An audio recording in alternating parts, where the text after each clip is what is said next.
create content motivation មករយៈពេល7 ឆ្នាំហើយវត្តមានដែលខ្ញុំមាននៅលើ YouTube នេះគឺ1 ឆ្នាំដូចគ្នា platform របស់ខ្ញុំអ្វីដែលខ្ញុំនិយាយច្រើនជាងគេគឺតាក់ទងនឹង mindset គឺខ្ញុំ advice ឲ្យអ្នកគ្នា change mindset អ្នកគ្នាបើសិនជាអ្នកគ្នាចង់ផ្លាស់ប្ដូរជីវិតរបស់ខ្លួនឯងខ្ញុំគឺជាមនុស្សម្នាក់ដែលធ្លាប់សាកវិធីជាច្រើនមែនទែនដើម្បីចង់កែប្រែជីវិតខ្លួនឯងចង់ឃើញខ្លួនឯងធ្វើអ្វីដែលខ្លួនឯងស្រឡាញ់ហើយអាចសម្រេចគោលដៅរបស់ខ្លួនឯងអីចឹងទៅអ្វីដែលខ្ញុំអាចចែកម្លែកបាននៅលើ social media នេះវាគឺជា experience របស់ខ្ញុំផ្ទាល់វាជាអ្វីដែលខ្ញុំបានសិក្សាមកផ្ទាល់បទពិសោធន៍របស់ខ្ញុំដែលខ្ញុំធ្លាប់សាកវិធីនេះវិធីនោះដើម្បីចង់កែប្រែខ្លួនឯងចង់ធ្វើរឿងជាច្រើន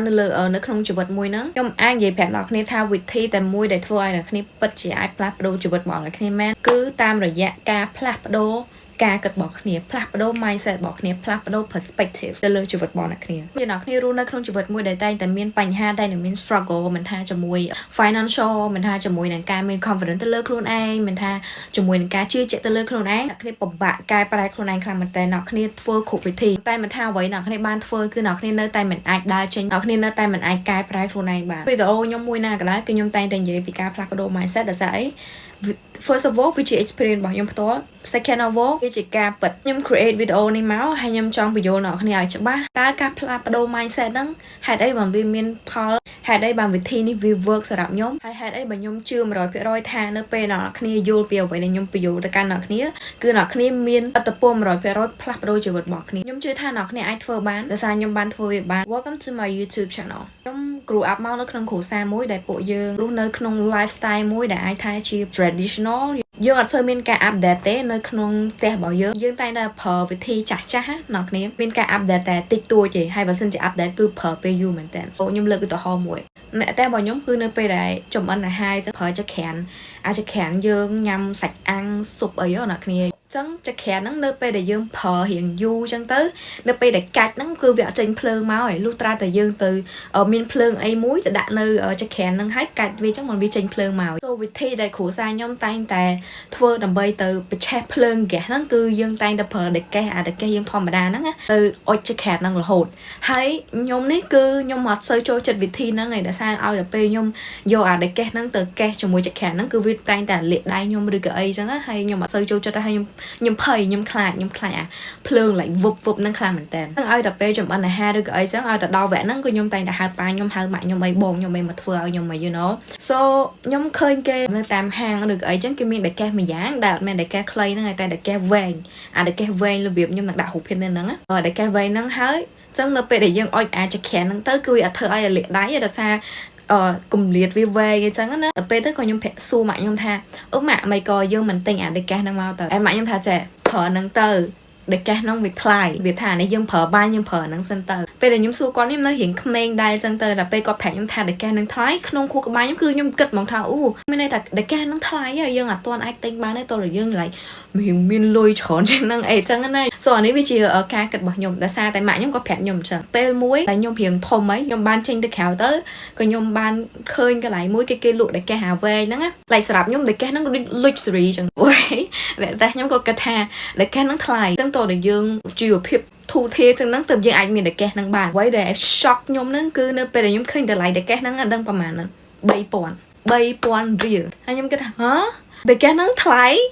what listen គ្រួសារខ្ញុំទោះបីជាយើង like មាន struggle financial អីមែនប៉ុន្តែយើងនៅតែមានបាយញ៉ាំនៅតែមានផ្ទះជ្រករស់បានអូខេហើយដេកេស3000គឺយើងអាច afford បានអីគេដែលខ្ញុំអាចរៀនបានកន្លែងហ្នឹងវាបង្ហាញថាអ្នកផ្ទះខ្ញុំគឺមាន mindset មួយដែលយើងតែងតែ follow នៅអ្វីដែលយើងធ្លាប់ធ្វើអត់ដែលព្យាយាមធ្វើអ្វីដែលថ្មីយើងអត់ដែលព្យាយាម update lifestyle របស់យើងតែសារយើងគិតថាយើងអត់ទាន់ស័ក្តិសមនៅក្នុងការមាន lifestyle ដែល better ជាងហ្នឹងអត់ទាន់ស័ក្តិសមមានរបស់ប្រើប្រាស់ដែលល្អជាងហ្នឹងតោះតែយើងមានលុយច្រើនជាងហ្នឹងតោះតែយើង successful តោះតែយើងបាក់នេះតោះយើងបាក់នោះទើបយើងអាចប្រើរបស់ហ្នឹងបាន so អានេះវាជា mindset អានេះវាជាការគិតនៅក្នុងគ្រួសាររបស់ខ្ញុំគឺគិតថាយើងអត់ទាន់ស័ក្តិសមនឹងអា lifestyle បែបហ្នឹងឯងអត់ទាន់ successful ឡើយឯង so mindset នេះអីគេ poor mindset scarcity mindset ដែលយើងអត់អាចរីកចម្រើនបានគឺយើងមើលទៅលើជីវិតរបស់ខ្លួនឯងដូចជីវិតមួយដែលយើងអត់ទាន់មានអ្វីគ្រប់គ្រាន់យើងខ្វះខាតខ្លាំងហ្មងដល់ថ្នាក់ដែលកេះខុសតម្លៃគ្នាត្រឹម2000អីប៉ុណ្ណឹងគឺយើងអត់ចង់ afford you know នេះវាធ្វើឲ្យខ្ញុំ realize ថា wait a minute also នេះជា mindset របស់យើងគ្រាន់តែដែលកេះប៉ុណ្ណឹងយើងអត់ហ៊ាន update ផងតើយើងអាច update ជីវិតយើងឲ្យធំជាងនឹងឲ្យល្អជាងនឹងបានដោយវិធីណាសូម្បីតែរឿងទួយប៉ុណ្ណឹងយើងអត់ហ៊ានធ្វើផង so ពេលដែលខ្ញុំទិញតែកេះហ្នឹងខ្ញុំ feel like I'm the richest យកអារម្មណ៍ដែលយើងតែងតែចង់បានអីពីក្មេងមកហើយដល់ពេលយើងអាច afford អាហ្នឹងបានណាខ្ញុំមានអារម្មណ៍ like really proud of myself ហើយនៅពេលដែលខ្ញុំទិញតែកេះហ្នឹងម៉ាក់ខ្ញុំក៏ខ្ញុំសួរថាចាតែកេះហ្នឹងមួយម៉ាអែខ្ញុំថាតែកេះហ្នឹងមួយ 3000 ពីរហ្នឹង 6000 and ម៉ាក់ខ្ញុំ like ថោកឯងគាត់ស្មានតែថ្លៃពេលដែលម៉ាក់ខ្ញុំនិយាយចឹងគឺខ្ញុំ like គាត់អត់ដឹងថាតម្លៃនឹងប្រហែលផងគាត់ assume យកហ្មងថាតែកេះនឹងថ្លៃហើយខ្ញុំខំជឿគាត់ព្រោះយើងនៅពីក្មេងតើណាគេដែលយើងអាចពឹងពាក់បានតើណាគេដែលយើងគោរពបំផុតគឺម៉ាក់ប៉ារបស់យើងអញ្ចឹងម៉ាក់ប៉ារបស់យើងគាត់ដូច God ចឹង you know ពេលដែលគាត់និយាយអីគឺយើងជឿ 100% mindset របស់គាត់បែបម៉េច mindset របស់យើងបែបនឹងដូចគ្នាដោយសារគាត់ជាមនុស្សដែលយើងគោរពតាំងពី experience នឹងមួយមកគឺខ្ញុំមានអារម្មណ៍ថា wait a minute តាមពិតម៉ាក់ប៉ារបស់ខ្ញុំគឺមនុស្សដូចខ្ញុំធម្មតានឹងគាត់អត់មែនជាមនុស្សដែលដឹងគ្រប់យ៉ាងនៅលើពិភពលោកទេ and that's why ខ្ញុំធ្លាប់និយាយក្នុងវីដេអូខ្ញុំមុនថាគ្នាត្រូវតែគិតថាប៉ាម៉ាក់របស់គ្នាអត់ដឹងអ្វីគ្រប់យ៉ាងទេគាត់ដឹងតែអ្វីដែលគាត់ធ្លាប់ឆ្លងកាត់ប៉ាម៉ាក់របស់គាត់ធ្លាប់ប្រាប់គាត់ហើយសង្គមដែលគាត់ធ្លាប់រស់នៅតែប៉ុណ្្នឹងនេះជាអ្វីដែលគាត់ដឹង information ដែលគាត់មានគឺគាត់មានតែប៉ុណ្្នឹងពេលដែលគាត់ដឹងតែប៉ុណ្្នឹងគាត់អាចប្រាប់អ្នកគ្នាបានតែប៉ុណ្្នឹងអានេះវាជាការពិតអ្នកគ្នាត្រូវតែទទួលយកខ្ញុំដឹងថាវារៀងពិបាកទទួលយកតិចទៅបងខ្ញុំក៏រៀងពិបាកទទួលយកដែរខ្ញុំគិតថាម៉ាក់ប៉ាខ្ញុំគឺជាមនុស្សដែលមានអ្វីគ្រប់យ៉ាងហើយដឹងគ្រប់យ៉ាង mindset ហ្នឹងគឺគាត់អត់មាន update ប្រហែលឆ្នាំឯហ្នឹងយើងនៅក្នុងសម័យនេះយើងទៅ follow ជាមួយ mindset ចាស់ៗមិនកើតគឺខ្ញុំចង់ឲ្យអ្នកគ្នាទទួលយកថាគេក៏ដោយដែលអ្នកគ្នា respect ដល់អ្នកគ្នាគោរពមនុស្សចាស់នៅក្នុងជីវិតរបស់គ្នា whatever ពួកគាត់អត់ដឹងរឿងគ្រប់យ៉ាងទេ oh my god ខ្ញុំអត់ខ្វល់ថាគាត់មានអីគេខ្លះទេអ្វីដែលខ្ញុំប្រកាសហ្នឹងគឺគាត់អត់ដឹងគ្រប់យ៉ាងទេហើយអ្វីដែលខ្ញុំប្រកាសមួយទៀតហ្នឹងគឺគាត់អត់ស្គាល់អ្នកគ្នាទេគាត់អត់ដឹងថាអ្វីដែលស័ក្តិសមជាមួយអ្នកគ្នាគាត់អត់ស្គាល់អ្នកគ្នាថាអ្នកគ្នាជាអ្នកណាថាអ្នកគ្នាមាន potential អីគេខ្លះអត់មានឲ្យគេដឹងទេសំបីប៉ាម៉ាក់បងគ្នាក៏ដោយសំបីគ្រូឬក៏ whatever មនុស្សចាស់ដែលអ្នកគ្នាគិតថាពួកគាត់ជាមនុស្សចាស់គាត់ដឹងគ្រប់យ៉ាងអត់មានឲ្យគេដឹងទេអត់មានបុគ្គលណាម្នាក់អាចដឹងរឿងគ្រប់យ៉ាងបានទេអូខេពិភពលោកនឹង the universe នឹងគឺវាធំហើយបើប្រៀបធៀបជាមួយយើងគឺយើងគ្រាន់តែជា dust ជាធូលីមួយនៅក្នុង the universe នឹងទេគុំមើលឃើញជីវិតខ្លួនឯងតែនៅក្នុងប្លុកហ្នឹងអូខេមានរឿងច្រើនណាស់ដែលអ្នកគ្នាដឹងមានរឿងច្រើនណាស់ដែលអ្នកគ្នាត្រូវតែសិក្សាមានរឿងច្រើនណាស់ដែលម៉ាក់ប៉ារបស់គ្នាមនុស្សក្នុងគ្រួសារគ្នាគ្រូរបស់គេអត់ដែរបរៀនអ្នកគ្នាត្រូវតែរៀនខ្លួនឯងបើក mindset របស់ខ្លួនឯងបើកការយល់ឃើញរបស់ខ្លួនឯងទទួលយកចំណេះដឹងថ្មីទទួលយក information ថ្មីហើយមូលហេតុដែលកូនតែងតែគិតថាអូប៉ាម៉ាក់របស់យើងជាចំណេះដឹងទាំងអស់ហ្នឹងដោយសារតែពេលដែលយើង grow up មកគឺម៉ាក់ប៉ារបស់យើងគឺគាត់ចង់ឲ្យយើង rely ទៅលើគាត់ត្រូវតែជឿគ្រួសាររបស់ខ្លួនឯងកុំជឿអ្នកដទៃទោះពេលខ្លះរឿងខ្លះក៏អត់ដឹងទេប៉ុន្តែគាត់ប្រឌិតដើម្បីបង្ហាញថាអូគាត់ដឹងរឿងហ្នឹង you know សូមមានរឿងជាច្រើនដែលប៉ាម៉ាក់បងគ្នាឬពេលខ្លះរឿងហ្នឹងវាអត់ពិតផង you know នេះវាជាអារម្មណ៍របស់ពុកម្ដាយដែលគាត់ចង់ឲ្យកូនរបស់គាត់មើលទៅគាត់ថាអូគាត់ជាមនុស្សចេះដឹងអីចឹងទៅ and deep down អានេះវាគឺជា ego វាគឺជាអំនួតគាត់មានអារម្មណ៍ថាគាត់ត្រូវតែមានទំនួលខុសត្រូវលើជីវិតរបស់យើងទោះបីជាគាត់ដឹងមិនដឹងក៏គាត់ pretend ថាគាត់ដឹងអីចឹងទៅបីឲ្យគាត់មានអារម្មណ៍ថាគាត់អាចជួយយើងបានអញ្ចឹងមនុស្សយើងនៅពេលដែលយើងអត់មានអា self awareness អត់មានអា emotional intelligence យើងតែងតែយក ego របស់យើងហ្នឹងបាំងមុខខ្ញុំដូចគ្នាមានពេលមួយកាលហ្នឹងខ្ញុំនៅរៀងក្មេងដែរហើយខ្ញុំមានប្អូនចដូនមួយសួរខ្ញុំពីពាក្យមួយនៃពាក្យអង់គ្លេសអីចឹងណាគាត់សួរខ្ញុំថានេះខ្ញុំនឹងដាក់លើនេះពាក្យហ្នឹងគេអានថាម៉េចខ្ញុំប្រាប់គាត់ថាពាក្យហ្នឹងគេអានថា reality ប្អូនចដូនមួយខ្ញុំគាត់ថាចាខ្ញុំឮគេថាពាក្យហ្នឹងជាពាក្យ reality ពេលហ្នឹងគឺខ្ញុំអត់ទាន់មាន self awareness mindset ខ្ញុំវាអត់ទាន់ mature ហ្មងទេពេលហ្នឹងគឺខ្ញុំយក ego អំនួតរបស់ខ្ញុំហ្នឹងដាក់មុខថានៅពេលដែលគាត់និយាយចឹងខ្ញុំអត់មានថាហើយ Google សិន confirm សិនថាអ្វីដែលខ្ញុំប្រាប់គាត់ហ្នឹងខុសអត់អ្វីដែលគាត់និយាយហ្នឹងត្រូវអត់ទេគឺខ្ញុំនិយាយយកហ្មងខ្ញុំថាអត់ទេពាក្យហ្នឹងគេអានចឹង reality you know ពេលហ្នឹងគេខ្ញុំគិតថាខ្ញុំត្រូវតែឆ្លាតជាងប្អូនរបស់ខ្ញុំខ្លាចគាត់លែងគោរពខ្ញុំអីចឹងទៅដោយសារតែយើងអត់ចេះជាងគាត់អីចឹងណាខ្ញុំអត់បន្ទោសទេប៉ាម៉ាក់ជាច្រើនដែលគាត់តែងតែកុហកកូនគាត់ទូគាត់អត់ដឹងរឿងហ្នឹងក៏ដោយមនុស្សយើងម្នាក់ៗគឺមាន ego ប៉ុន្តែបើសិនជាអ្នកគ្នាមើលវីដេអូមួយនេះចង់លើកទឹកចិត្តឲ្យអ្នកគ្នាបើសិនជាអ្នកគ្នាជាឪពុកម្ដាយឬក៏ជាបងគុំគិតថាការនិយាយខុសឬក៏ការបង្រៀនខុសហ្នឹងធ្វើឲ្យកូនរបស់យើងប្អូនរបស់យើងក្មួយរបស់យើងហ្នឹងមាក់ងាយមកលើយើងឬក៏អត់គោរពយើង no យើងកុំគិតចឹងតាមបទពិសោធន៍របស់ខ្ញុំនៅពេលដែលយើង be honest ជាមួយគាត់ជាពិសេសកូនក្មេងយើង respect គាត់គឺគាត់ស្រឡាញ់គាត់គោរពស្រឡាញ់យើងមែនតើវាជារឿងដែលល្អនៅពេលដែលយើងអាចនិយាយថាអូយើងអត់ដឹងកន្លែងហ្នឹងយើងចង់រៀនកន្លែងហ្នឹងអ្នកខ្ញុំដឹងថានេះវាជា powerful មនុស្សដែលមាន mindset មួយដែល positive ហើយមាន mindset មួយដែលចង់អភិវឌ្ឍខ្លួនឯងមនុស្សដែល confident ទៅលើខ្លួនឯងគឺគេអត់គិតថាខ្លួនគេចេះគ្រប់យ៉ាងទេតែឆ្លាតជាងគេឬក៏អីឯណូមិនសិនអ្នកគ្នាពិតជាមនុស្សដែល confident អ្នកគ្នានឹងទទួលដឹងថាអូខេកន្លែងហ្នឹងខ្ញុំអត់ដឹង ប៉ុន្តែខ្ញុំចង់រៀនពីកន្លែងហ្នឹងអូខេបើសិនជាអ្នកគ្នាចង់សួរណាគេអ្នកគ្នាសួរគេឲ្យគេបរៀនអ្នកគ្នាពីកន្លែងហ្នឹងហើយទង្វើទាំងអស់ហ្នឹងគឺ100%មនុស្សគេនឹងគោរពអ្នកគ្នាខ្លាំងមែនតើដោយសារអីដោយសារវា show ថាអ្នកគ្នាជាមនុស្សដែលមាន confidence អ្នកគ្នាដឹងពីខ្លួនឯងអូខេអញ្ចឹងអ្នកគ្នាអត់ខ្មាស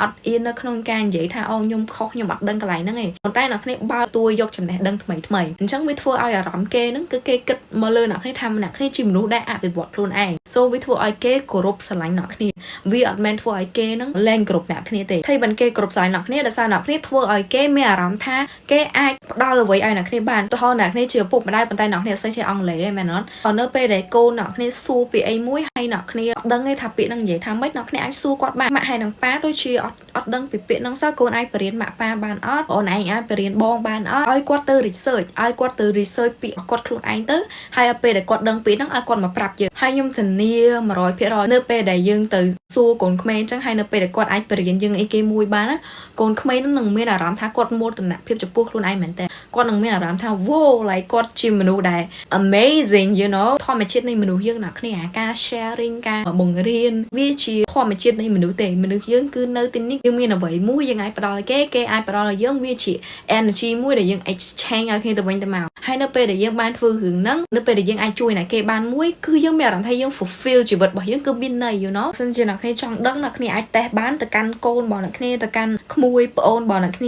ានៅពេលអ្នកគ្នាបើក space មួយដែលគាត់ឲ្យគាត់រៀនយល់ដឹងខ្លួនគាត់ហើយបើកឱកាសឲ្យគាត់មកបង្រៀនយើងឬក៏ចែកម្លែកអីមកកាន់យើងអញ្ចឹងគឺក្មេងហ្នឹងបុគ្គលម្នាក់ហ្នឹងណាគេក៏ដោយគឺគាត់មានអារម្មណ៍ល្អហ្មងអញ្ចឹងនៅពេលដែលយើងធ្វើឲ្យអារម្មណ៍គេនឹងមានអារម្មណ៍ល្អគេនឹងចូលចិត្តយើងគេនឹងគ្រប់យើង 100% អានេះវាជា psychology ត្រឡប់មកកាន់ចំណុចរបស់ខ្ញុំវិញគឺខ្ញុំចង់មានន័យបែបហ្នឹងថាទោះបីជាប៉ាម៉ាក់បងអ្នកគ្នាក៏អត់ admit ថាពេលគាត់និយាយអ្វីដែលគាត់បរៀនអ្នកគ្នាពេលខ្លះរឿងហ្នឹងវាមិនមែនជាការពិតឬក៏អីចឹងទោះអូខេអ្នកគ្នាអាចដឹងខ្លួនឯងគ្រាន់តែចាំទុកខ្លួនឯងទៅថាអ្នកគ្នាអត់អាចពឹងពាក់ឬក៏អាច rely ទៅកាន់ប៉ាម៉ាក់បងអ្នកគ្នាហើយអានេះជាមូលហេតុធំមែនទែនដែលធ្វើឲ្យយើងអាចនឹងមានអារម្មណ៍ខឹងអារម្មណ៍គុំគួនជាមួយឪពុកម្ដាយរបស់យើងអីចឹងហើយយើងគិតថាហេតុអីបង្គាត់អត់មានគ្រប់គ្រាន់ឲ្យយើងហេតុអីបង្គាត់អត់អាចចុះដល់ចុះដោយសារក្នុងខួរក្បាលរបស់យើងគិតថាគាត់មានគ្រប់យ៉ាងហើយគាត់ដឹងគ្រប់យ៉ាងហេតុអីបង្គាត់ជួយយើងអត់បាននៅពេលដែលខ្ញុំដឹងរឿងហ្នឹងគឺខ្ញុំលែងមានអារម្មណ៍គិតអវិជ្ជមានទៅកាន់គ្រួសាររបស់ខ្ញុំហើយខ្ញុំគិតថាពួកគាត់ធ្វើរឿងដែលគាត់អាចធ្វើបានតែប៉ុណ្្នឹងឯងអានេះជាអ្វីដែលល្អបំផុតដែលគាត់អាចផ្គប់ផ្គង់ឲ្យខ្ញុំបា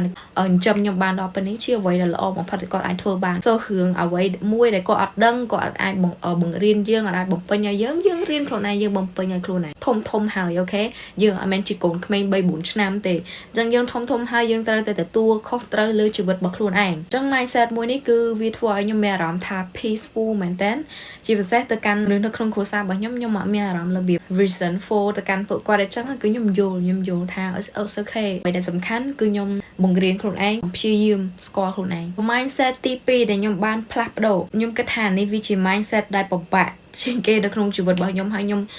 ប្រើ effort ច្រើនខ្លាំងមែនតើដើម្បី rewire ដើម្បី rewrite program របស់ខ្ញុំអូខេ mindset នេះខ្ញុំគិតថាអ្នកគ្នានឹងអាច relate បានច្រើនគិតថាវាជាបញ្ហាធំនៅក្នុងជីវិតរបស់យើង mindset នេះគឺជា mindset ដែលគិតអវិជ្ជមានទៅលើលុយគេខ្លះដែលរស់នៅក្នុងគ្រួសារមកដែលយើងទទួលបាន mindset ឬក៏ការគិតថាលុយជាអ្វីដែលអត់ល្អមនុស្សមានលុយច្រើនគឺជាមនុស្សដែលធ្វើអំពើអត់ល្អទៅយើងអត់មានគំនិតថាអ្នកដែលអាចមានលុយច្រើនឬក៏អីចឹងជាមនុស្សដែលល្អហើយអត់ដែលយើងឃើញតែគេមានលុយច្រើនយើងតែងតែមាន mindset មួយដែលគិតអវិជ្ជមានទៅកាន់គេហ្មងថាអត់ទេអ្នកហ្នឹងប្រកាសជាធ្វើអីមួយហ្មងវាមិនអាចមនុស្សដែលល្អអាចមានលុយច្រើនប៉ុណ្ណឹងបានទេ Listen ខ្ញុំ struggle នៅក្នុងការទទួលយកលុយពីគេខ្លាំងមែនតើខ្ញុំអត់ realize ថាអានេះវាជាអ្វីដែល stuck នៅក្នុង program របស់ខ្ញុំដែលខ្ញុំមានគំនិតអវិជ្ជមានទៅកាន់លុយ and that's why គឺខ្ញុំអត់អាចទទួលបានលុយច្រើនឬក៏មានលុយច្រើនបានទេសារ every time ដែលខ្ញុំទទួលលុយពីគេឬក៏ខ្ញុំមានលុយច្រើនអីចឹងគឺ subconsciously ខ្ញុំគិតថាខ្ញុំធ្វើអីមួយខុសហើយខ្ញុំ feel guilty មែនតើហើយខ្ញុំអត់អាចទុកលុយនឹងបានទេ that's why មនុស្សភាគច្រើនគាត់ពេលដែលគាត់មានលុយគឺគាត់តែងតែអត់ចេះទុកលុយនឹងឯងចេះតែចាយឬក៏ចេះចោលខ្ជះខ្ជាយបែបនេះបែបនោះទោះបីជាអ្នកដឹងមិនដឹងក៏ដោយអានេះវាជា subconscious mind វាជា program ដែលគ្នាបានចងពីក្មេងមកអញ្ចឹងបើសិនជាអ្នកឆ្ងល់rằngហេតុអីបានខ្លួនឯងចេះតែទុកលុយមិនដែលសល់ 100% គឺវាតាក់ទងទៅកាន់ subconscious mind របស់អ្នកគ្នា ព័ត៌មាន information អ្វីដល់គ្នាទទួលបានការប្រាប់ការបង្រៀនពីក្មេងមក so នៅពេលដែលវាមានពីក្មេងមកគឺវាចូលមករាប់ឆ្នាំគឺអ្នកគ្នាមានការគិតបែបទោះបីអ្នកគ្នាគិតថាខ្ញុំអត់បានគិតបែបហ្នឹងក៏ដោយប៉ុន្តែ your subconscious mind គឺបែបហ្នឹង program អ្នកគ្នាគឺបែបហ្នឹង so នៅពេលដែលគ្នាមានលុយច្រើនឬក៏ទទួលបានលុយច្រើន subconsciously អ្នកគ្នានឹងរកផ្លូវចាយលុយហ្នឹងឬក៏រកផ្លូវធ្វើម៉េចកុំឲ្យលុយហ្នឹងនៅជាមួយខ្លួនឯងដោយសារអីអ្នកគ្នាមានអារម្មណ៍ថាអត់ comfortable មានអារម្មណ៍ថា guilty ខ្លាំងមែនតើនៅពេលដែលគ្នាមានលុយហ្នឹងដោយសារនៅពេលដែលយើងមាន mindset មួយដែលយើងគិតថាលុយជាអ្វីដែលអវិជ្ជមានលុយអ្វីដែលអាក្រក់តើតើអ្នកធ្វើរឿងអាក្រក់ទៅអាចមានលុយអញ្ចឹងនៅពេលអ្នកគ្នាមានលុយគឺអ្នកគ្នាគិត subconsciously អ្នកគ្នាគិតថា maybe ខ្ញុំជាមនុស្សអាក្រក់ដឹងអញ្ចឹងអ្នកគ្នាអត់ចង់ខ្លាចជាមនុស្សអាក្រក់អីវាបង្ហាញថាអ្នកគ្នាជាមនុស្សដែលមាន empathy ទៅកាន់មនុស្សបើសិនជាអ្នកគ្នាជាមនុស្សដែលអត់អាចទុកលុយបានអត់អាចសំលុយបានចេះតែមានលុយត្រូវចាយលើនេះចាយលើនោះរហូតគឺ subconsciously អ្នកគ្នាមានការគិតអវិជ្ជមានទៅកាន់លុយ period ខ្ញុំប្រើរយៈពេលយូរដែរដើម្បីសិក្សានៅបញ្ហាមួយនេះអូខេវាចេញពីការសិក្សារបស់ខ្ញុំផ្ទាល់វាចេញពី experience របស់ខ្ញុំផ្ទាល់ខ្ញុំនឹងចែករំលែកដល់អ្នកគ្នាថាតើអ្នកគ្នាអាចធ្វើអ្វីបាននៅពេលអ្នកគ្នាមាន mindset មួយហ្នឹងខ្ញុំគិតថាមនុស្សយើងមានគោលបំណងតែមួយគឺគោលបំណងយើងចង់រស់នៅក្នុងជីវិតមួយដែលបំពេញក្តីសម័យរបស់យើងចង់ស្គាល់ខ្លួនឯងណាគេដែលអត់ចង់ណាគេដែលអត់មានអារម្មណ៍ថា excited នៅពេលដែលយើងគិតថាអូយើងអាចធ្វើអ្វីមួយមាន potential បង្កើតអ្វីមួយតែណាគេអត់មានអារម្មណ៍ល្អជាមួយ concept មួយហ្នឹងនៅពេលដែលខ្ញុំបានដឹងថា wait a minute so ខ្ញុំជាមនុស្សដែល special ដែរអញ្ចឹងyou know អញ្ចឹងខ្ញុំអាចមានអ្វីមួយអាចផ្ដល់ឲ្យគេបានមែនខ្ញុំអាចមានអ្វីមួយដែលពិសេសដែលជាខ្ញុំមែនអញ្ចឹងខ្ញុំស្វែងរកអាហ្នឹងខ្ញុំស្វែងរកអា gift របស់ខ្ញុំអីគេជាខ្ញុំពេលហ្នឹងដូចយើងការសាថ្មីអញ្ចឹងហើយចម្លើយមួយហ្នឹងគឺអត់មានណាគេអាចឆ្លើយឲ្យអ្នកគ្នាបានទេមានតែអ្នកគ្នាទេដែលដឹង and that's why នៅពេលអ្នកហ៊ីសួរខ្ញុំថាអងបងខ្ញុំអាយុប៉ុណ្ណេះខ្ញុំគួរតែធ្វើអីសូម advice ពីខ្ញុំថាតើគាត់គួរតែធ្វើអីនៅក្នុងជីវិតអីចឹងខ្ញុំអត់ដឹងទេខ្ញុំអត់ស្គាល់អ្នកគ្នាទេខ្ញុំស្គាល់តែខ្លួនឯងទេអូខេខ្ញុំស្គាល់មិនតាន់អស់ផង so ខ្ញុំអត់ដឹងថាអ្វីដែលស័ក្តិសមនឹងអ្នកគ្នាអ្វីដែលជាអ្នកគ្នាខ្ញុំអត់ដឹងទេហើយក៏មានអ្នកគេដឹងដែរជឿខ្ញុំនៅលើពិភពលោកហ្នឹងអត់មានអ្នកគេស្គាល់អ្នកគ្នាទេគុំចំណាយពេលទៅដើរសួរគេត្រឡប់មករកខ្លួនឯងអ្នកគ្នាត្រូវតែទទួលខុសត្រូវទៅលើកិច្ចការមួយហ្នឹង so ត្រឡប់ទៅកាន់ចំណុចរបស់ខ្ញុំវិញអញ្ចឹងនៅពេលដែលខ្ញុំបានអភិវឌ្ឍខ្លួនឯងខ្ញុំប្រើពេល2ឆ្នាំជាងហ្នឹងក្នុងការសិក្សាពីអាហ្នឹងហ្មងសិក្សាពីជីវិតសិក្សាពីខ្លួនឯងថាតើពីទូចមកគឺយើងទទួលបានការបង្រៀនការ program បែបម៉េចពីប៉ាម៉ាក់របស់យើងពីមនុស្សជុំវិញខ្លួនរបស់យើងចំណុចទី1ដែលខ្ញុំតែងតែលើមនុស្សនៅក្នុងគ្រួសារខ្ញុំប្រាប់ខ្ញុំហ្នឹងគឺគាត់មាន mindset មួយគេថាលុយពិបាករកខ្ញុំដឹងថាអ្នកគ្នាអាច relate ជាមួយកន្លែងហ្នឹងមែនតើព្រោះណែគេក៏និយាយពាក្យហ្នឹងដែរថាលុយពិបាករកទៅរកលុយគឺពិបាកហ្មង you know so អានេះវាជាអ្វីដែលខ្ញុំបានទទួលបានការបង្រៀនពីក្មេងមកនេះវាជា mindset ដែលខ្ញុំមាន so ខ្ញុំដឹងថាមូលហេតុដែលខ្ញុំយំនៅយប់មួយដែលខ្ញុំរកលុយបានច្រើនហ្នឹងថាតែ subconsciously ខ្ញុំគិតថាលុយពិបាករកអញ្ចឹងនៅពេលដែលខ្ញុំរកលុយមកដោយស្រួលគឺខ្ញុំគិតថាដូចអត់ត្រូវឯង likeលុយហ្នឹងតិចលុយអត់ពិតប្រកបហ្នឹងទាំងតែខ្ញុំទទួលបានលុយពិតប្រកបទទួលបាន cash នឹងកាន់នឹងដៃក៏ខ្ញុំសឹងតែមិនជឿថាលុយហ្នឹងជាលុយពិតដែរខ្ញុំសឹងតែមិនជឿថាអានេះវាជាមុខរបរដែលស្របច្បាប់ដែរ you know តែខ្ញុំលក់ដាច់មួយយប់ហ្នឹងខ្ញុំមានអារម្មណ៍ថាខ្ញុំសម្លាប់មនុស្ស5នាក់ feel like guilty ហ្មងខ្ញុំគិតថាខ្ញុំរកលុយបានស្រួលចឹងអត់ត្រូវទេដូចអត់ត្រូវតែពេលហ្នឹងគឺខ្ញុំអត់មានការគិតចឹងទេពេលហ្នឹងគឺខ្ញុំអត់ដឹងថាហេតុអីខ្ញុំមានអារម្មណ៍ហ្នឹងទេតោះតែខ្ញុំបានសិក្សាពីអាហ្នឹងទៅមកខ្ញុំដឹងថាអូចឹងមូលហេតុដែលខ្ញុំយំយប់ហ្នឹងដោយសារតែខ្ញុំមានអារម្មណ៍អត់ល្អតែម៉ាក់ខ្ញុំគាត់ប្រាប់ថាលុយពិបាករកចឹងនៅពេលដែលខ្ញុំរកលុយបានស្រួលអាលុយហ្នឹងវាមិនមែនជាលុយពិតឬក៏ខ្ញុំធ្វើអីមួយខុសហើយស៊ីកម្លាំងគេឬក៏កេងប្រវាញ់ពីគេ you know ដូចវាអត់ត្រូវ so អានេះវាជា subconsciously គឺខ្ញុំ react មកបែបហ្នឹងនៅពេលដែលទទួលបានលុយហ្នឹងគឺវាធ្វើឲ្យខ្ញុំយំមកព្រោះខ្ញុំមានអារម្មណ៍ថាខ្ញុំធ្វើអីមួយខុសហើយមួយទៀតគឺខ្ញុំអត់ត្រូវខ្ញុំអត់អាចទុកលុយហ្នឹងបានហើយខ្ញុំត្រូវតែចំណាយលើនេះចំណាយលើនោះឬក៏ទោះបីជាយើងអត់ត្រូវចំណាយលើអីក៏ដោយក៏មានបញ្ហាអីគេមួយដែលត្រូវឲ្យយើង pay ទៅកាន់បញ្ហាមួយហ្នឹងដែរវាជា energy មួយដែលអ្នកគ្នាគិតបែបហ្នឹងទៅកាន់លុយso លុយអាចនៅក្បែរអ្នកគ្នាបានទេព្រោះអ្នកគ្នាអត់ស្រឡាញ់វាទេ you know អ្នកគ្នាគិតថាវាជារឿងអត់ល្អទីលុយដែលខ្ញុំទទួលបានហ្នឹងវាមិនមែនជាវិធីដែលងាយស្រួលទេអ្នកគ្នាខ្ញុំខំដែរខ្ញុំខំធ្វើ content ណាខ្ញុំថតរូបអត់មានបាយអត់មានទឹករឿង accessory ខ្ញុំគឺខ្ញុំ put effort ខ្លាំងមែនតើខ្ញុំថតកាមេរ៉ា professional ហើយខ្ញុំ edit ហើយនៅអាពេលដែលខ្ញុំទៅកំងពីរោងចក្រឬក៏អីមកទៀតអត់មានបាយអត់មានទឹកទេអ្នកគ្នាគឺធ្វើពេលខ្លះដាច់យប់ទៀត so អានេះវាជាកម្លាំងញើសឈាមរបស់ខ្ញុំអត់មានបានលុយមកស្រួលទេតែហេតុអីបើខ្ញុំគិតថាលុយហ្នឹង cứ ở visual là sao tại nè ta nhóm có ở đá rồi lôi pi vị thi nè lúc phía trước cái cái thằng ô ca nghe online nó sủa ca nghe online nó ở miền thời hot rồi cái chẳng á ở đây nè cái này cứ những thời ca trở lại energy ca cất khăn mình tên nơi bên nó cứ nhóm mở khơi chẳng này cứ nhóm cái thằng cùng được khổ sai nhóm ở đây họ lôi tam online chẳng vị thi để nhóm họ lôi nó cứ vị thi để sưu mình tên ban lôi máu nó cứ ban sưu mình tên you know nhưng mà ai cái để từ can luôn anh nhưng mà ai đầm lại từ can cùng nứt bạc luôn anh từ can effort bạc luôn anh put nó không business mới nó cứ nhưng mà ai đầm lại luôn anh vậy chứ nhưng mà ai đầm lại cái can như bạc luôn anh so nhưng cái thang can như nó sủi tan được những thưa bạc bạc cái này mà tay nhưng mà cái thang luôn những thưa bạc bạc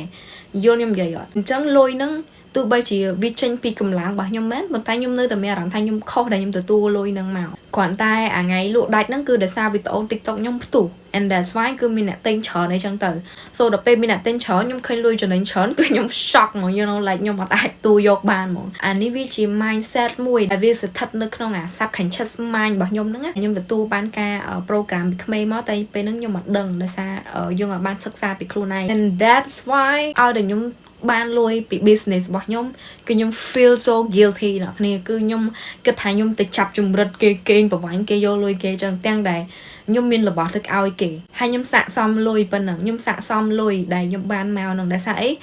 là bỏ mà nhom nom cho màu nhom put effort nước không ca po nhom create content nhom thua chỉ chờn so nhom xạ xong nè tụ ban lôi ban nè tôi nhom mặc ban được kê và vánh nè na thế vẫn tay xu đập bên nhom miên ca kết ban nè ngót no còn đại ca kết ban nè cứ vi thua ở nhom stuck nơi không giả paper man năm để nhom thua business đai chỉnh listen bà xin thì nhom iPad nọc thế tha ta rụp một này kê đại thua ao nè kê mà nè miên business mui đại chục cháy anh run business bảo kê long term hay you know từ tu ban professional về business bảo kê successful từ lơ business bảo kê so nhom đăng tháp việc thi không cá thua business thua marketing rồi có ai target audience về ai là miên khó nhiều còn tay ở vậy mui đại raw business owner tầng miên á cứ kê chưa từ lơ platform bảo kê chưa từ lơ ở vậy đại kê bắt đầu ao từ căn mà đâu period chẳng nó về để cái chưa từ lơ products bỏ kê rồi có service bỏ kê cái ao đồng lại từ căn ở vậy để cái phở cái chưa thao vậy để cái miên nó bất chi là bỏ để miên đồng lái hay là bỏ để miên bị giàu hay bị xả xòm nên từ tu ban ca com trao pin nữa that's it these people cái believe in themselves cái chưa chạy từ lơ câu này từ cái ai bằng cao ở với môi bán hai viên miên cùng nằm lại quanh hai đại nhom miên chụp cái lại nắng cứ I have a mother my mom is the definition of like mother okay mà nhom cứ chỉ mình đại like chất là chất từ lia cho chất bắt đầu ao bạn này ai chẳng tự ok để dương lụa ai mua được ai chẳng dương cũng trở nên tròn p xa lôi và bà ro so anh ấy chia với để nhom crew up máu cứ nhom các bạn nè yeah việc miên rương ấy đài khó thế đại dương miên cùng nật ọt trong atma này giống là việc kết tại Paul trở nên luôn anh ấy chẳng tự yeah với chia rương lọ phần tay rương đại viên mình lọ cứ ai kì mindset muốn ní với thưa ai nọ kia ọt miên tùm độc chất lơ ở với đài nọ kia bằng cá hay nọ kia ọt sơ ai đầm lại việc tệ nọ kia kết pi ca kết bỏ kê rồi có arm bỏ kê vậy tới nãy này ao đồng lấy tới can arm bỏ kê tới can ca kết bỏ kê chỉ chiếm là tập hợp bọn này so listen nhóm every time nhóm create business ấy cho nhóm tay tại miền feeling mũi để nhóm feel obligate để nhóm thử tài send product bỏ nhóm tới can bon ôn bỏ nhóm tới can mất phe bỏ nhóm tới can đi tới can nu bởi ai kêu phơi chẳng tới xa mại nhóm ở cơ quan phe nhóm chẳng like bà xin chị bon ôn tên rồi cái chẳng cùng kết lôi bên như chẳng là biệt tha discount out rồi cái out free tại mà đón từ it's always like ba mình discount thế cứ out cái free rồi tao mindset nó bạc bỏ lại cái tới can business bỏ nhóm nếu pe đại dương out là bỏ tới cái free chỉ sẽ là bỏ để nhóm create mà bỏ để nhóm bằng card mà với tranh bị ca kết với tranh bị cùng nứt bỏ nhóm máu á nếu bây giờ nhóm miền là nắng hay nhóm ao cái free nhóm ao nhóm miền discount này cái được ấy vì mình che tháp rồi tập hoa nhóm nó sơ miền làm lại rồi tập hoa nhóm nó ở xạ xóm không cá ao cái phe lôi bánh và được có score bị côn làm lại này rồi tập hoa nhóm nó cứ nhọm miền là nắng cứ nhóm feel guilty mình tên bây giờ nhóm ở lụ ao này cái môi để nhóm score được ấy kết lôi bánh như chẳng á cứ nhóm feel so guilty nào còn đây vì chỉ ba nhà hai môi để passport từ can perspective bỏ nhóm từ can ở ca ao làm lại bỏ nhóm từ lơ ការងាររបស់ខ្លួនឯងទៅលើគំនិត mindset របស់ខ្លួនឯងហើយអានេះខ្ញុំគិតថាវាជាបញ្ហាដែលធំមែនតើព្រោះយើងមិនគួរមើលងាយទៅលើអ្វីដែលយើងបង្កើតទេណាអ្វីដែលមនុស្សគួរឲ្យតម្លៃជាងគេគឺឲ្យតម្លៃទៅកាន់គុណតម្លៃរបស់ខ្លួនឯង talent របស់ខ្លួនឯង mind របស់យើងខួរក្បាលរបស់យើងការគិតរបស់យើងគួរតែឲ្យតម្លៃទៅកាន់នឹងជាងអ្វីទាំងអស់ so នៅពេលដែលខ្ញុំឲ្យ products នឹងទៅចេះតែឲ្យគេនេះចេះតែឲ្យ discount ឬអីចឹងវាធ្វើឲ្យខ្ញុំមានអារម្មណ៍ថាផលិតផលខ្ញុំនឹងវាអត់សូវមានតម្លៃ affect ទៅកាន់អារម្មណ៍របស់ខ្ញុំនៅក្នុង business របស់ខ្ញុំអានេះវាជាមូលហេតុមួយនៅពេលដែលខ្ញុំលក់អវ៉ាន់ដាច់ឬក៏មានអ្នកគ្រប់ត្រូលច្រើនអញ្ចឹងខ្ញុំទទួលបានលុយពីគេគឺខ្ញុំអត់គិតថាខ្ញុំនឹងស័ក្តិសមនឹងលុយប៉ុណ្ណឹងឯងទោះបីជាខ្ញុំខំប៉ុណ្ណាក៏ដោយអ្នកគ្នា every product every project ដែលខ្ញុំ work on like I put everything ខ្ញុំដាក់បេះដូងរបស់ខ្ញុំដាក់ការគិតរបស់ខ្ញុំដាក់ vision របស់ខ្ញុំដាក់គ្រប់យ៉ាងលើអ្វីដែលខ្ញុំបង្កើតប៉ុន្តែចុងក្រោយគឺខ្ញុំមិនអាចកាន់វាបានយូរទេដោយសារអីដោយសារតែខ្ញុំ feel guilty ទទួលបានលុយហើយខ្ញុំគិតថាវ៉ាន់ខ្ញុំវាអត់សូវជាមានតម្លៃខ្លាំងទេអញ្ចឹងនៅពេលដែលគេ pay លុយពេញឬក៏អីចឹងខ្ញុំមានអារម្មណ៍ថាខ្ញុំកេងប្រវ័ញ្ចពីគេឬក៏អីចឹងទៅអញ្ចឹងមេរៀនមួយដែលខ្ញុំរៀនបានហ្នឹងគឺ never ever មើលងាយទៅលើខ្លួនឯងមើលងាយទៅលើអ្វីដែលខ្លួនឯងបង្កើតមកខ្ញុំអត់ខ្វល់ថាបងប្អូនអ្នកគ្នាមិត្តភ័ក្តិ20ឆ្នាំអីក៏ដោយកុំឲ្យមានការ discount ឬក៏ការឲ្យគេ free ដោយសារតែតំណែងតំណងឬក៏អី no តំណែងតំណងផ្សេងអូខេតែ business យើងឆ្នាំងបាយយើងត្រូវតែឲ្យតម្លៃទៅលើអ្វីដែលយើងបង្កើតមក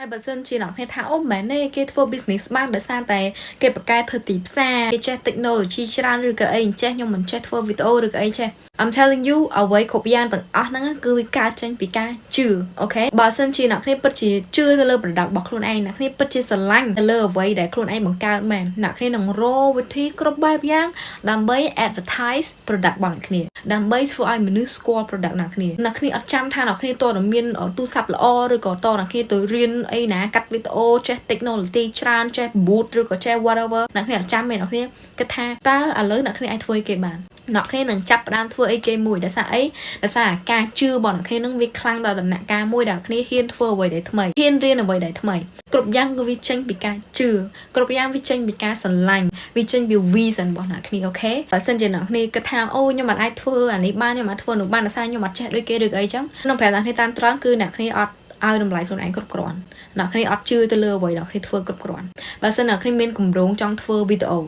ហើយអ្នកគ្នាគិតថាខ្ញុំមិនអាចធ្វើបានដោយសារទូរស័ព្ទខ្ញុំអត់ល្អដោយសារតែខ្ញុំអត់ចេះកាត់វីដេអូបើសិនជាអ្នកគ្នាយកអាបញ្ហាទាំងអស់ហ្នឹងមកប្រាប់ខ្ញុំអ្វីដែលខ្ញុំឮគឺខ្ញុំអត់ជឿទៅលើខ្លួនឯងគ្រប់គ្រាន់ខ្ញុំអត់ confident ទៅលើខ្លួនឯងគ្រប់គ្រាន់ខ្ញុំអត់គិតថាអ្វីដែលខ្ញុំអាចផ្ដល់ឲ្យគេនឹងមានតម្លៃគ្រប់គ្រាន់ That's it ខ្ញុំឮតែប៉ុណ្្នឹងខ្ញុំអត់ឮថាអូអ្នកគ្នាមិនមានអានេះមិនមានអានេះ whatever ខ្ញុំអត់ខ្វល់បើសិនជាអ្នកគ្នាចង់ធ្វើអ្វីមួយហើយអ្នកគ្នាអត់ទាន់ act on it អត់ទាន់មានសកម្មភាពអីមួយត្រឡប់មកសួរខ្លួនឯងសិនជាខ្ញុំអត់ជឿថា mindset របស់ខ្ញុំអត់ជឿថាអ្វីដែលខ្ញុំនិយាយអាចជួយទៅកាន់គេបានឬក៏អីបានទេខ្ញុំនឹងហៅលេះគ្រប់បែបយ៉ាងអត់ធ្វើវីដេអូអ្វីដែលខ្ញុំបង្កើតឡើងនេះវីដេអូដែលខ្ញុំធ្វើនេះដោយសារតែខ្ញុំជឿថាការគិតរបស់ខ្ញុំអ្វីដែលខ្ញុំនិយាយនឹងអាចជួយគេបានអាចមានតម្លៃអ្វីដែលខ្ញុំធ្វើគឺវាមានតម្លៃអូខេស្វ័យគឺខ្ញុំតែងតែនិយាយជារឿយគ្រប់យ៉ាងគឺអ្នកគ្នាត្រូវតែចាប់ផ្ដើមពី mindset របស់អ្នកគ្នាភាគច្រើនយើងតែងតែមានការគិតមួយថាអូយើងអត់មានសមត្ថភាពក្នុងការកែប្រែជីវិតខ្លួនឯងបានទេតើតែអ្វីដែលជុំវិញខ្លួនយើងនឹងវាផ្លាស់ប្ដូរតើតែចេះតើតែចោះខ្ញុំប្រាប់អ្នកគ្នា mindset របស់អ្នកគ្នាបែបម៉េចទូអ្នកគ្នានៅក្នុងស្ថានភាពបែបណាក៏អ្នកគ្នានៅតែដដែលអ្នកគ្នាកែប្រែបានលុះត្រាតែអ្នកគ្នាអាចកែប្រែ mindset របស់អ្នកគ្នាទោះបីជាអ្វីអ្នកគ្នាចង់ឲ្យផ្លាស់ប្ដូរហ្នឹងហើយវាផ្លាស់ប្ដូរបានដោយតែអ្នកគ្នាចង់បានមែនណាក៏អ្នកគ្នាអត់អាចផ្លាស់ប្ដូរខ្លួនឯងបានដែរព្រោះការផ្លាស់ប្ដូរខ្លួនឯងវាអត់មានអ្វីដែលជួយអ្នកគ្នាបានទេលុះត្រាតែអ្នកគ្នាជួយខ្លួនឯងវាចាប់ផ្ដើមចេញពីខ្លួនឯងខ្ញុំអាចមកដល់ចំណុចនេះបានហើយខ្ញុំរឹងមាំជាមួយខ្លួនឯងដល់ដំណាក់កាលនេះបានដោយសារតែខ្ញុំបានរៀនអំពីអ្វីដែលខ្ញុំធ្លាប់ឆ្លងកាត់ខ្ញុំរៀនអំពីបទពិសោធន៍របស់ខ្ញុំរៀនអំពីភាពបរាជ័យរបស់ខ្ញុំ That's why ខ្ញុំអាច strong បានខ្ញុំតែងតែនិយាយថាមិនថាអ្នកគ្នានៅក្នុងកលៈទេសៈណាមានបញ្ហាឬក៏អីក៏ដោយគុំមើលឃើញវាជាផ្លូវអវិជ្ជមានតែមើលឃើញថាពីដែលកាត់ឡើងទៅលើអ្នកគ្នាហ្នឹងអ្នកគ្នាកាន់តែឈឺចាប់អ្នកគ្នាកាន់តែ strong នៅពេលអ្នកគ្នាឆ្លងកាត់ពីកន្លែងហ្នឹង I promise you អត់មានបទពិសោធន៍ណាមួយអត់មានភាពបរាជ័យណាមួយដែលវាអត់បានបង្រៀនខ្ញុំទេរៀនពីកំហុសរបស់ខ្លួនឯងរៀនពីបញ្ហាដែលកើតឡើងរៀនពីភាពបាត់បង់ភាពបរាជ័យ ខ្ញុំរៀនទាំងអស់ and ឥឡូវហ្នឹងគឺខ្ញុំ strong បានដំណាក់កាលហ្នឹងដោយសារខ្ញុំជឿថាអ្វីគ្រប់យ៉ាងក៏ដោយកើតនៅលើខ្ញុំគឺសុទ្ធតែចង់ឲ្យខ្ញុំ improve ខ្លួនឯងចង់ឲ្យខ្ញុំរីកចម្រើនជាងនឹងមិនមែនកើតឡើងដោយសារចង់ឲ្យខ្ញុំដួលដោយសារចង់ដាក់ទណ្ឌកម្មខ្ញុំឬក៏អីអានេះជា mindset របស់ខ្ញុំគឺខ្ញុំមាន mindset មួយខ្ញុំគិតថាជីវិតខ្ញុំគឺអត់មានផ្លូវចុះក្រោមទេ my only way is up ខ្ញុំជឿថាខ្ញុំមានកដោជាច្រើននៅក្នុងជីវិតមួយនឹងខ្ញុំមាន potential ជាច្រើនដែលខ្ញុំអាចធ្វើបានចែកម្លែកខ្ញុំអាចជួយមនុស្សជាច្រើនហើយនេះវាគ្រាន់តែជាការចាប់ផ្ដើមទេខ្ញុំនៅមានរឿងជាច្រើនទៀតដែលខ្ញុំត្រូវតែឆ្លងកាត់ហើយខ្ញុំត្រូវតែរៀនពីវាហើយខ្ញុំនឹងទៅ level មួយទៀត you know ជីវិតខ្ញុំគឺត្រូវតែឡើងលើរហូតខ្ញុំអាចសន្យាមួយអ្នកគ្នាទេថាជីវិតអ្នកគ្នានឹងអត់មានបញ្ហាប៉ុន្តែខ្ញុំសន្យាថាគ្រប់បញ្ហាទាំងអស់ដែលកើតឡើងមកអ្នកគ្នាបើសិនអ្នកគ្នារៀនពីវាបើសិនជាអ្នកគ្នាមើលភាពវិជ្ជមាននៅក្នុងបញ្ហាអ្នកគ្នានឹងងើបចេញពីវាបានហើយអ្នកគ្នានឹង strong ជាងមុនហើយអ្នកគ្នានឹងទទួលបានអ្វីដែលល្អជាងមុន you know ធម្មជាតិរបស់មនុស្សយើងគឺយើងអត់រើបំរាស់យើងអត់ព្យាយាមអភិវឌ្ឍខ្លួនឯងបើសិនជាយើងនៅក្នុង comfort zone បើសិនជាអត់មានអាបញ្ហាទាំងអស់ហ្នឹងឲ្យយើងចាក់ឲ្យយើងងើបឡើងបាន you know គឺយើងនៅតែកន្លែងដដែលគឺយើងនៅតែ comfort អាកន្លែង comfort ហ្នឹងរហូតគេយកទៅចាយទៅលើតម្រូវការប្រើប្រាស់របស់គេអញ្ចឹងទៅលុយវាគ្រាន់តែជា neutral នៅចំណុចកណ្ដាលលុយហ្នឹងលុយអាក្រក់ឬក៏លុយល្អវា depend ទៅលើមនុស្សវាមិនមែនទៅលើលុយនោះទេអញ្ចឹងអ្នកគ្នាគិតអាក្រក់ទៅលើលុយខ្ញុំគិតថាវាអត់មានរឿងដែលត្រឹមត្រូវឯព្រោះអីលុយហ្នឹងអ្នកណាអ្នកប្រើប្រាស់គឺមនុស្សអ្នកប្រើប្រាស់លុយបើសិនអ្នកគ្នាចង់ចែកអ្នកគ្នាចង់ដាក់តម្លៃគឺដាក់តម្លៃទៅលើមនុស្សដែលប្រើប្រាស់លុយហ្នឹងមិនមែនដាក់តម្លៃថាលុយហ្នឹងជាអ្វីដែលអាក្រក់ទេឧទាហរណ៍ថាអានេះវាគឺជាកបិតតើកបិតហ្នឹងជារបស់ដែលល្អឬក៏អត់ល្អសួរខ្លួនឯងហើយខ្ញុំទុកពេលអ្នកគ្នា3វិនាទីអូខេកបិតហ្នឹងល្អឬក៏មិនល្អទៅលើអ្នកគ្នាដាក់តម្លៃឲ្យកបិតមួយហ្នឹងវាអត់មានចម្លើយត្រឹមត្រូវវាអត់មានអ្វីដែលអាចកំណត់បានថាតើកបិតហ្នឹងល្អឬក៏មិនល្អទេលុះត្រាតែមនុស្សជាអ្នកឲ្យតម្លៃទៅលើកបិតមួយហ្នឹងបើសិនជាខ្ញុំគិតវិជ្ជមានទៅកាន់កបិតមួយហ្នឹងខ្ញុំនឹងគិតថាកបិតហ្នឹងល្អដោយសារអីដោយសារកបិតហ្នឹងយើងអាចទៅចិត្តបន្លែចិត្តសាច់យើងអាចចំអិនម្ហូបហើយនៅពេលដែលយើងមានម្ហូបយើងអាចឲ្យមនុស្សញ៉ាំកបិតមួយហ្នឹងគឺវាអាចជួយឲ្យមនុស្សមានអាហារញ៉ាំមានភាពងាយស្រួលក្នុងការចំអិនឬក៏អីចឹងទៅសូកបិតនេះវាជាអ្វីដែលល្អខ្ញុំខ្លាចកបិតហ្នឹងល្អមែនតើដោយសារតែយើងប្រើប្រាស់ក្នុងការចំអិនប៉ុន្តែបើសិនជាខ្ញុំទៅយកកបិតនេះទៅឲ្យអ្នកគេម្នាក់ដែលធ្លាប់មានប្រវត្តិថ